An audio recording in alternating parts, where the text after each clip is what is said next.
But when you think about North Carolina and the amount of energy they're going to have, the key thing for the Gophers to be happy about is that's a basketball school.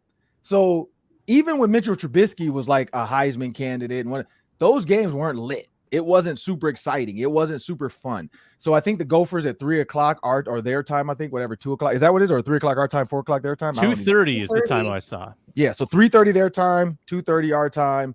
But when you think about that kickoff, here's where I'll go with this quick. Drake Maye is that's the end all be off. You stop the run.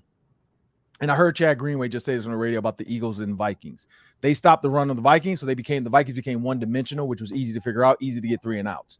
That's what the Gophers have to do to Drake Maye. Make him one-dimensional. He has a really good running back that I think had like over 200 yards last game and 3 touchdowns. So you have to make them one-dimensional to where it's all on Drake Maye's shoulders.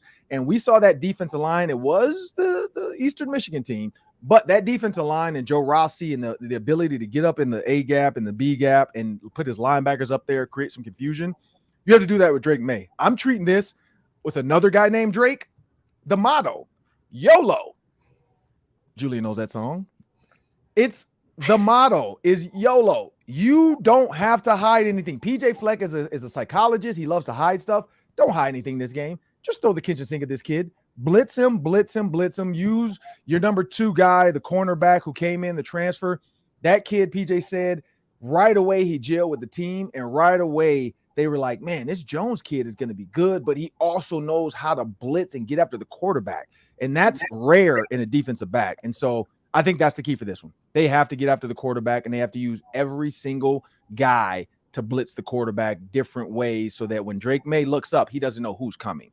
That's where I go with it. But Sam, what do you think? Yeah, I think there could be 400 combined rushing yards in this game. The way that the Gophers rushed the ball last week, the way that UNC has rushed the ball through 2 games, I think 319 yards in one game, 174 in the other game. Now, they were taken to overtime by Appalachian State. And I know Appy State, they're up for an upset every few years. They love knocking big name schools off. But they had to go to double overtime to win that game. So that defense might be a little susceptible. Drake Maye is not going to make a lot of mistakes. Only 7 picks last year, 37 touchdowns. Mm-hmm. He did throw 2, though, against South Carolina. You got to be opportunistic if he's going to give you a couple opportunities. If Tyler Nubin can crash down and make a couple plays, that could change the complexion of this game. So Gophers, be more opportunistic than our Minnesota Vikings. If there's a fumble, you got to fall on it. You got to be able to swing the momentum in this game against a team that I'm sure Tar Heels fans are super on fire for, super excited about. They've got one of the best quarterbacks in the nation. I'm a big, PFF guy. I'm looking at Drake Maye's stats from last year. He had 45 big-time throws, according to PFF, where they basically grade when a quarterback makes an elite-level throw. The next closest quarterback had 35 big-time throws last year. So Drake Maye, he's going to fit him into tight windows. He's going to be aggressive. Can the Gophers take advantage of maybe some reckless throws occasionally and defend the pass really well? That's going to be a key. Yeah, I would say they would hope that he might underestimate their defense a little bit. I would also say the Gophers defense, they have a right to be very confident heading into this one because, like Ron said, I mean, that second half allowing 4 yards total by Eastern Michigan, insane stats, especially compared to the first half. I also think Darius Taylor, I'm hoping that he's really confident going into this one. You're right, it could be a really quick game because they're probably going to both sides run the ball a lot. But Darius Taylor, a freshman, and his performance last week was really inspiring and encouraging for Gophers fans for sure. I also think, I went to their big press conference where they have all the players for the week come in and talk. And there was a lot of question about, you're going into a ranked opponent's home stadium, how fired up are you about a potential win there? And they're all like, we don't think about that. They do think about that. They're thinking about knocking off a ranked opponent for sure. It's probably at the forefront of their mind right now.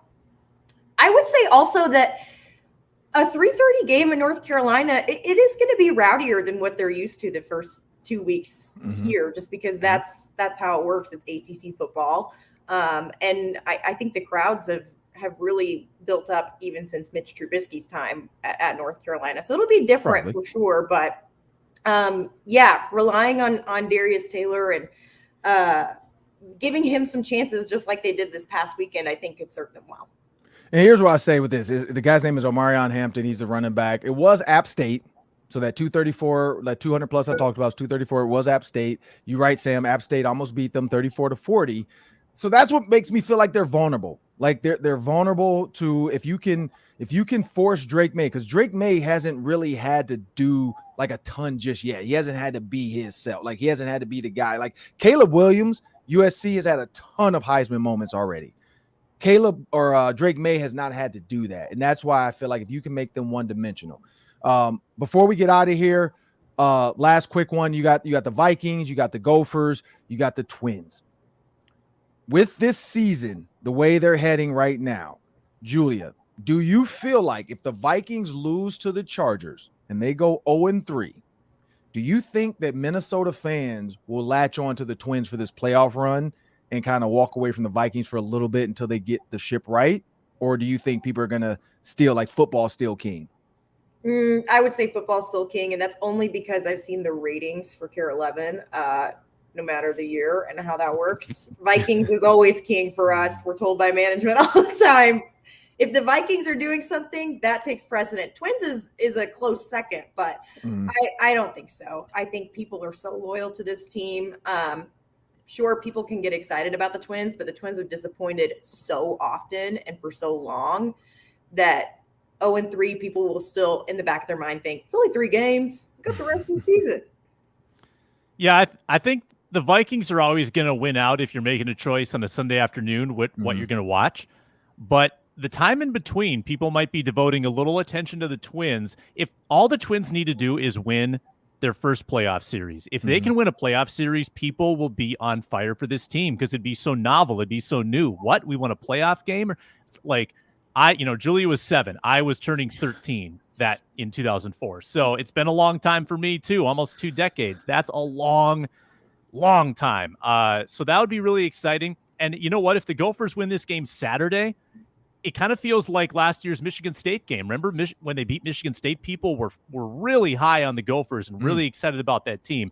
Now, it didn't go well after that, but I think the Gophers could build a lot of equity with a win on Saturday. And then you can start talking about, okay, like 8 wins might be conservative, 9, 10, like then you can start really getting optimistic. And the Gophers had 9 votes to be in the top 25. Right now, if they were to rank them, I think they would be 34th in the country. If they beat North Carolina really quick before we get out of here, do you think they end up in the top 25 next week if they beat North Carolina? Yes. Yeah, I would say so. Because I don't know. I still feel like people hate PJ Fleck. They don't want to give him credit sometimes. And I feel like people don't feel like – I think they think North Carolina's fugazi. Like a lot of times people get votes because of who their quarterback is. They haven't played anybody. Like how do you play Appalachian State and you're in the top 25 all of a sudden? You know, like it just doesn't seem like it met. Like if you almost lose to App State, that should almost knock you down. Like you won by 6 against App State. And App State, again, they've knocked off Giants all the time. They beat Michigan. We've seen those games.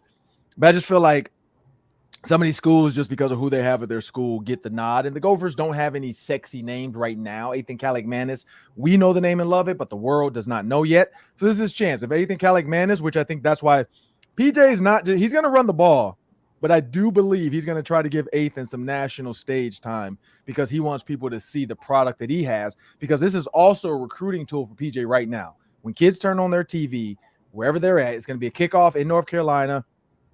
Probably over 50,000 fans are going to be in attendance. You come here, I told you guys I'm going to put you on the national stage, and this is what I do. So I think PJ is going to put his best foot forward. I think it's going to be a very balanced game. Game 1 was pass. Game 2 was run.